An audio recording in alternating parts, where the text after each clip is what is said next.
and welcome to the 4th edition of the NAHJ Student Newscast. I'm Marcela Cano, the co-president of the Northwestern University Student Chapter, and you're watching Spotlight Series, Stories That Matter.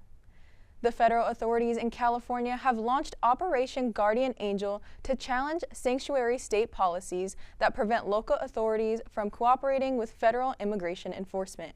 Gianmarco Velasquez from the University of Southern California has the details. Here in Los Angeles, Operation Guardian Angel hopes to increase public safety by targeting undocumented immigrants who have benefited from sanctuary city policy. A newly enacted federal initiative aims to neutralize California's sanctuary cities and their protective policies. It's called Operation Guardian Angel, launched by federal law enforcement and U.S. Attorney for California's Central District, Bill Asaley.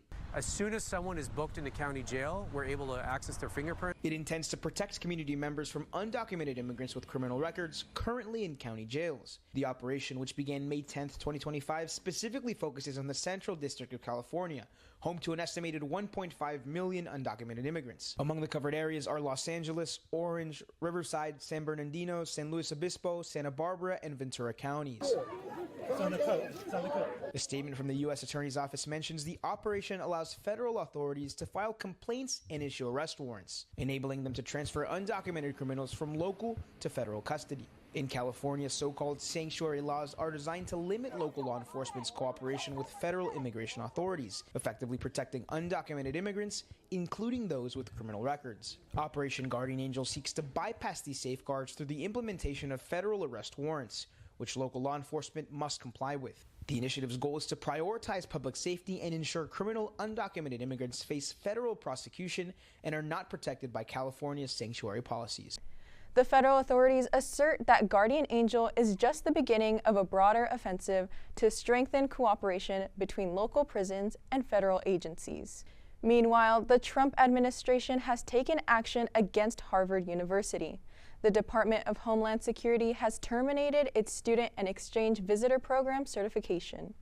That means that Harvard can no longer enroll foreign students, and foreign students already enrolled will have to transfer or they'll lose their legal status in the U.S.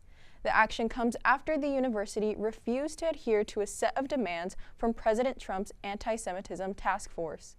In a statement, Harvard says, "This retaliatory action threatens serious harm to the Harvard community and our country and undermines Harvard's academic and research mission."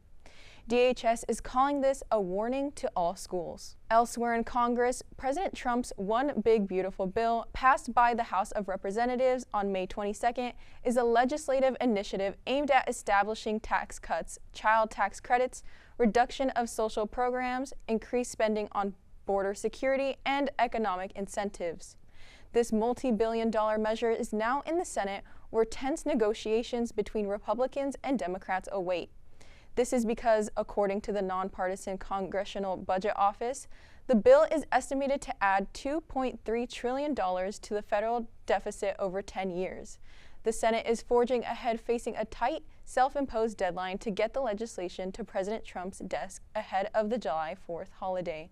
In other news, the FBI revealed that it is analyzing a pro-Palestinian manifesto circulating on social media that may be linked to Elias Rodriguez, the alleged killer of two officials outside the Jewish Museum in Washington, D.C. The murder of Yaron Lechinsky and Sarah Milgram, employees of the Israeli embassy in Washington who were soon to be engaged, was described by FBI Director Kash Patel as deliberate anti-Semitic violence.